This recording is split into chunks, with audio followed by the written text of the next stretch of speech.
A very good evening to all our viewers. Welcome to Monday's edition of the Evening Review. My name is Toivon Jebela, your host. Tonight on the show, we are dealing with the thorny subject of public debts that are seemingly getting out of hand in our country, according to some. We just saw reports this morning that Namibia is one of the countries in the world that have been declared as risky in terms of lending money to. And to help us unpack the subject tonight on the show is Amy Walters. She is a financial analyst at Cirrus Capital. Amy, thank you for your time. We appreciate it, really. Thanks for the invite. Yeah, wonderful. I mean, look, I don't know.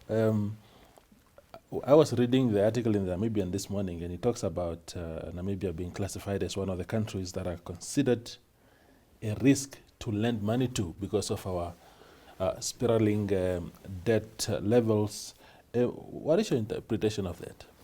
So we as Cirrus Capital, we've actually published quite a bit of research on it over the last few years. Yeah. And it was a big concern for us because we saw this happening a while ago and not just recently with the publication that just came out on the metrics. So we've been seeing that government has been spending necessarily more than what it can actually afford. So this is where you have your revenue being less than what your expenditure is in the economy. So what we started seeing is government started running increasingly large deficits. So initially we actually as a country used to run budget surpluses, meaning we had more revenue than the expenditure. However, around 2010, 2011, government decided that they are looking to increase expenditure. We started seeing an increase in the civil service wage bill, as well as we saw increasing buildings within the Namibian economy, a lot of headquarters that were being built. So all of this spending started to increase the expenditure for government, and consequently it started resulting in government running deficits. So we had your deficit, our first budget deficit was around 2010, 2011. As a result of the spending, which was around 4 billion. And then consequently, after that, we've actually just been seeing those deficits increase. And with COVID-19 hitting us 2 years ago, it's actually increased that even more. So we started running budget deficits that averaged around 15 billion, which is quite large for a small economy like Namibia. And with that said, the deficits, government needs to finance it some way, and how they do that is by issuing debt. And that's why we've been seeing this increasing ramp up in government debt. And speaking of that article, if you look, it looks at the debt to GDP, and in the last decade, Namibia hasn't really experienced much growth. So now you have a numerator, which is the debt stock that's increasing, but you have a denominator that's actually decreasing or remaining flat. So it amplifies or it increases that ratio, and that's why we've started seeing our debt to GDP increase quite significantly over the last few years. There's someone who said recently to me, a very senior government official, that I was asking whether we have now entered a very critical stage of our economy insofar as debts are concerned. And this person was trying to say, look, I mean, a lot of this debt is borrowed locally compared to international lenders. What does that mean in layman terms? Is it a better thing? So usually, by common standard, it is countries don't default based on domestic debt. It's usually foreign debt. It's what we're currently seeing with Sri Lanka. When you start, and the reason this is because foreign debt is you need to pay back the money in the hard currency, or you need to pay it in US dollars or euros or that. And that gets tricky for a country that has large foreign debt. So, and that's actually where the silver lining is. Where Namibia, are we expected to default today or this year? No. Namibia's debt, if you look at its foreign debt or its external debt as a percentage of GDP, it's extremely low. It's around 18%, and the domestic debt is about 53% of GDP. This is very it can put Namibians at ease because it does indicate that a default is not imminent, given that most countries default as a result of not being able to pay back foreign debt. And the reason is just to follow up on that is, with your foreign debt, you need foreign reserves. Namibia has a sufficient amount. We have around about 35 billion in foreign reserves. Currently, our largest foreign debt outstanding is our Eurobond. We have a second Eurobond that's coming due in the next 3 years. It's 2025. And in order to pay that back, government will need US dollars. And usually when countries don't have foreign reserves, they need to go to the foreign markets. And when you go to the foreign markets and they're already seeing that you're having a very elevated debt to GDP, your interest expense as a percentage of revenue is high, then what ends up happening is they start seeing you as risky, and they're demanding a higher rate to be compensated for. However, because it's in foreign currency, you're adding currency risk to that. And now you need to sell your domestic dollars in order to buy the foreign currency, and this increases the demand for foreign currency, which sees the currency appreciates and your currency depreciates, and then this means that you need more of your money in order to get foreign currency, and consequently this adds to that effect of being able to finance or service your foreign debt, and that is why countries tend to default when they have high foreign debts. But now, if it's a very technical thing, but if I'm already a risky borrower, and one of the ways to deal with me is to give me high interest on what I'm borrowing from you. I mean, how is that logical? I thought you'd be a bit sympathetic towards me. So it's there you have your supply-demand mechanics coming in. When there's a large supply, usually what happens, we see the prices fall. In bond terms or borrowing terms, it means your yield increases, because as your yield increases, it means a lower price.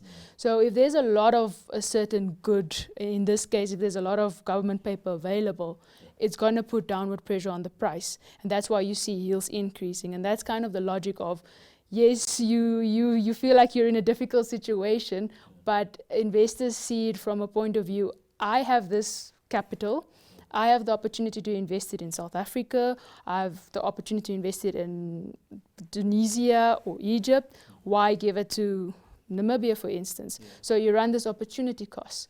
And as a result thereof, they will weigh where they think they're most likely to get their money back. And let's say they are, we call our countries, because we offer quite a higher yield compared to other countries, high yield debt, for instance, it makes us more riskier, but we can offer an investor, let's say 13% on a GC32, which is government's 10-year instrument roughly, versus what they can get in the US on a 10-year of about 2.9%, 3%.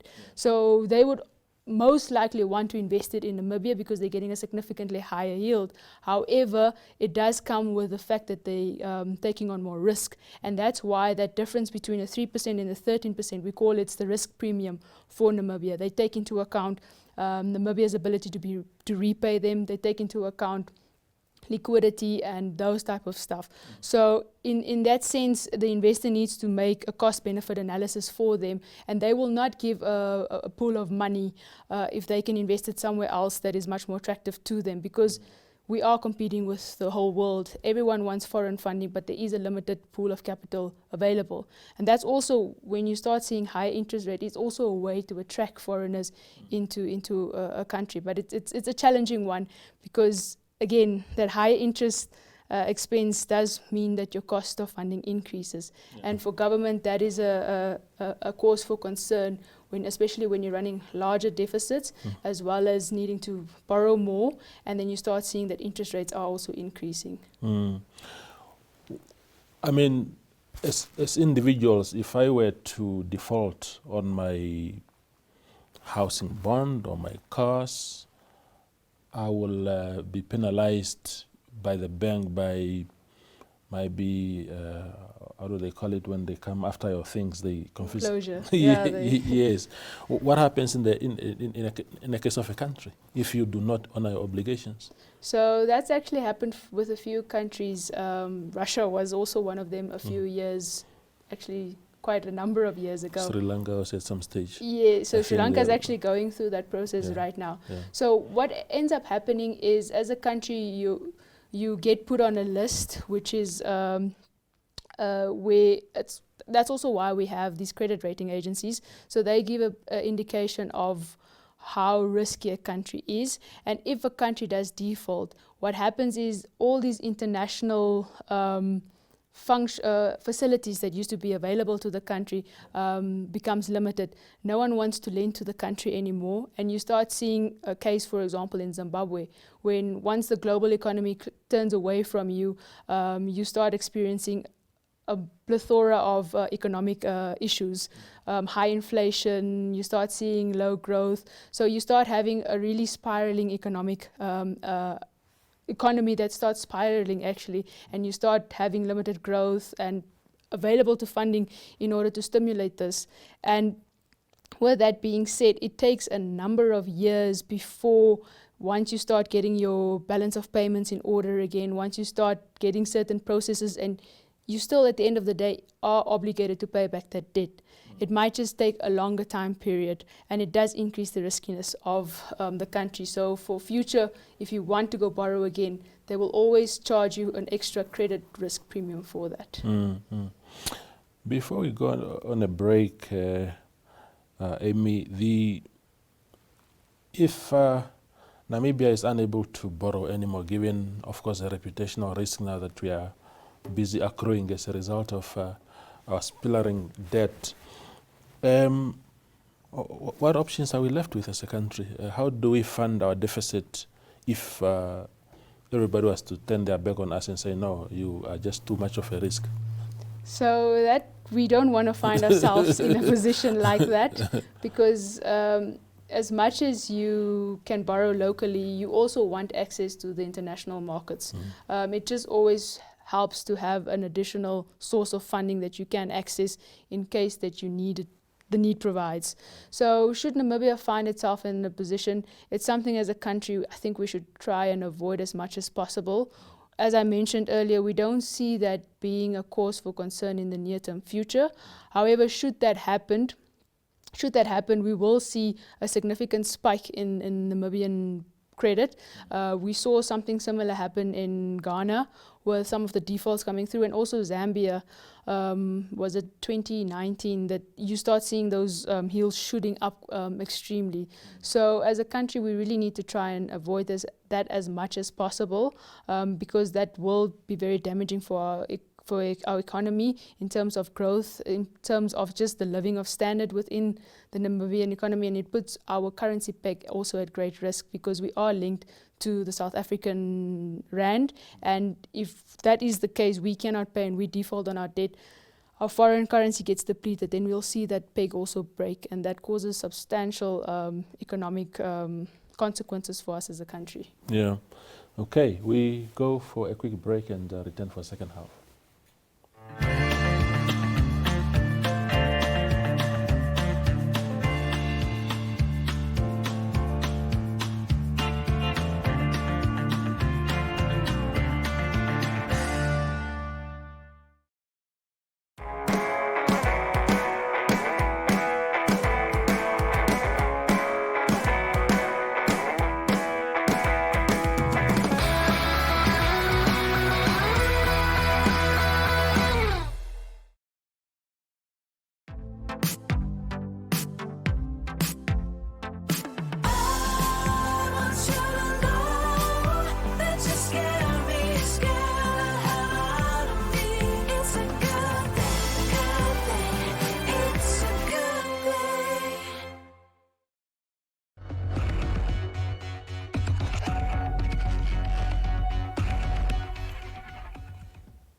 We continue our conversation with Amy Walters.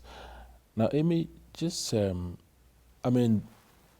debt is every country, the largest economies in the world, like the USA and others, also have debts, which is sometimes actually the reason advanced by our leaders here to say, no, but it's not a unique situation to Namibia.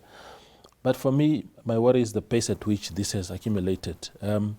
If you can engage me on what you think was the reason for that acceleration of debt. Okay.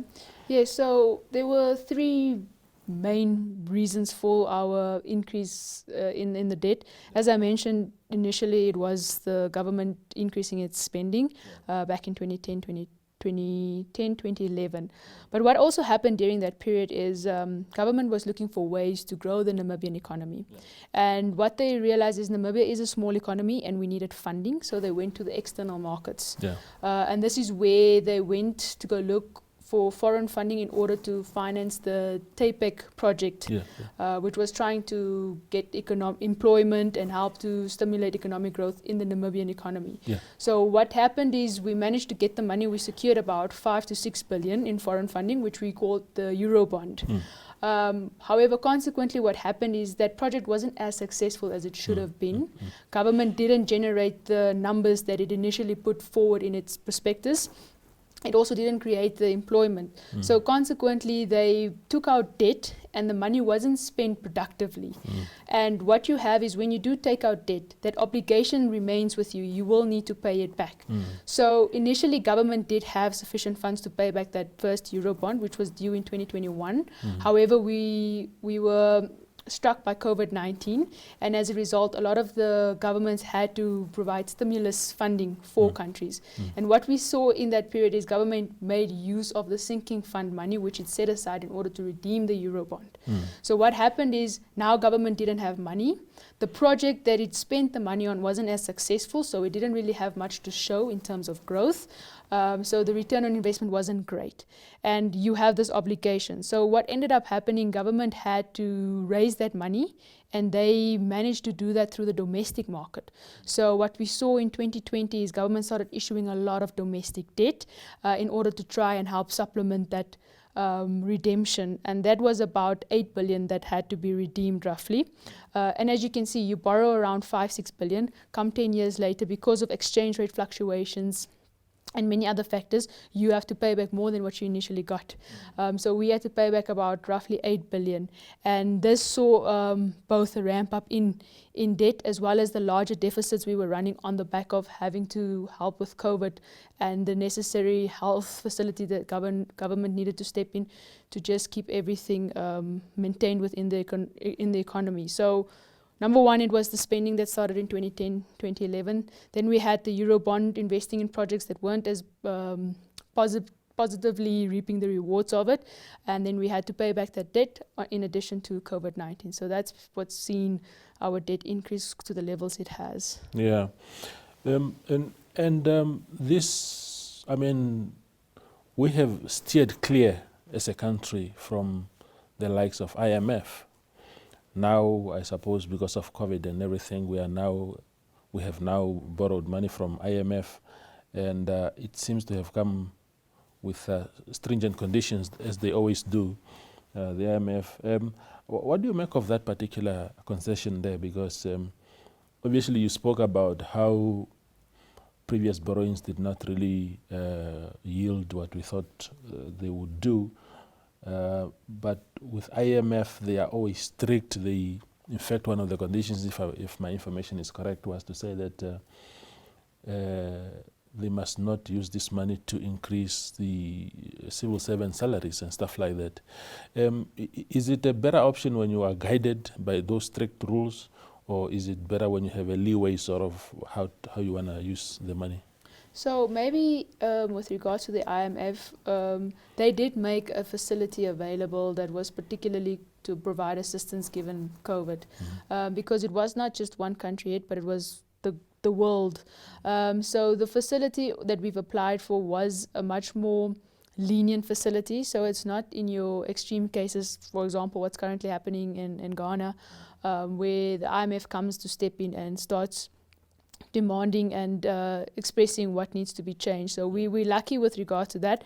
That has not happened yet, and we don't see it happening in the near term, as government still has some tools that it can make use of, which we don't advise, but it's still at the dispose before they have to go to the IMF. So yes, the IMF is usually much more strict, and when it comes to cutting down on the wage bill and unproductive spending, they will surely step in to try and get that under control. So fortunately enough, we are not there yet. Not something that we are too concerned. We do have a facility with them, and that's maturing in 2027. But that will be start paying back in quarterly installments, with the final payment due in 2027. So we see that as having helped government just have a bit of a buffer in terms of helping with the economic impact of COVID-19. Yeah, and when countries borrow, and I'm asking these questions, very basic questions for my view, for the layman watching this episode tonight. Do countries need to provide some sort of guarantees? Because we know that in the case of Sri Lanka, for example, I think they got some debt from some borrowing. They borrowed from China, and there were issues about airports being attached. I suppose they were given as guarantees for some of these borrowings. In the case of Namibia, do you just go there and say, "Give me money, I'll pay you back," or do you provide some sort of guarantee also that can be that the lenders can come after if you don't? Usually, what governments do when they go, especially in the international markets, is they have certain covenants that they put in the bond program. And something that's very favored among international countries is, for example, a sinking fund, like I mentioned earlier. And a sinking fund is essentially just government promises to put away a certain percentage or certain portion of revenue aside in order to accumulate, so that when the debt does come to its maturity, that government has sufficient funding to pay it back. That gives these international investors surety, or it makes them more at ease that government will be able to pay back. So that money in the sinking fund gets ring fenced, so it cannot be used for anything else. So initially, that is what Namibia had. We do currently still have sinking funds, so we have two. We have a foreign one and a local one. Currently, in the foreign one, we have about 2.5 billion, 1.6 billion, which come at the end of the year would be around 1.8 billion, which should be for the redemption of the Namibian JSE bond that's coming due end of this year, November. That's about 1.56 billion. So government has these sinking funds that does provide some surety to investors that they will be able to pay back. The final question then to you, Amy, is, I mean, we have the problem of unemployment in the country at the moment, and I mean, employment is actually one of the ways to keep the economy alive. When people have better spending power and stuff like that, it keeps the economy afloat. Now, when you are confronted with this situation of debts and obligations to pay back the money, and again the obligation to invest in productive sectors to create jobs, I mean, how do we strike that balance as a country? That is the million-dollar question. We really need to start focusing on growth, and when we're talking about growth, we need to start looking at the low-hanging fruits. We need to see where is it that we can gain a competitive advantage, and where can we actually try and grow. Where are we spending money but we're not really seeing the reward for it? And for example, like the civil service wage bill, it accounts for about 50% of government's expenditure. Well, government can't just decide, let's just cut that, because I mean, that will result in unemployment, which will put a drag on economic growth. However, what I think we could potentially do is, let's see, how do we improve the money that we're spending in terms of wages and salaries? How do we improve the service delivery? For example, let's improve the time it takes to get a certain permit. Let's reduce the number of processes. Instead of going through 20 different processes where you get sent to this office, that office, let's reduce it to 10. Let's try and migrate more to a digital format. We don't need to take long, and everything is recorded on a centralized database system. So these are small efficiencies that we can look at and trying and improve that, and also just start becoming a bit more business friendly, because we have a few policies that are not always very friendly to businesses. It comes with the saying that if you look after the smaller businesses, they can have a multiple effect on your economy. And I've had this discussion with someone who was in the transport services for transporting tourists, and they said in order for them, before they can actually do it as a viable business, they need a certain permit. But the time it takes for them to get that permit is a whole process. But these are things that shouldn't take that long. So if we start focusing on targeting this, start getting people accountable in these sectors, make that spending become more productively, I think slowly but surely we will be able to get onto that. And we just need to have more pro-growth policies. I mean, as Namibians, we do lack certain skills. Try and get policies that can attract those skills where we can uplift ourselves and make it easier to get, for example, certain visa permits, get the skills in, learn, develop, and in that way we will grow. And once that denominator grows, then you'll see your debt to GDP won't be that much of an issue. But if we're keeping stagnant on that growth element, we're just spending too much, then we will find ourselves in a very, very difficult situation. Indeed. Amy, it was a pleasure having you on the show tonight. Thanks for having me. Yeah, sure. That is tonight's evening review. Thank you for watching and have a blessed evening ahead.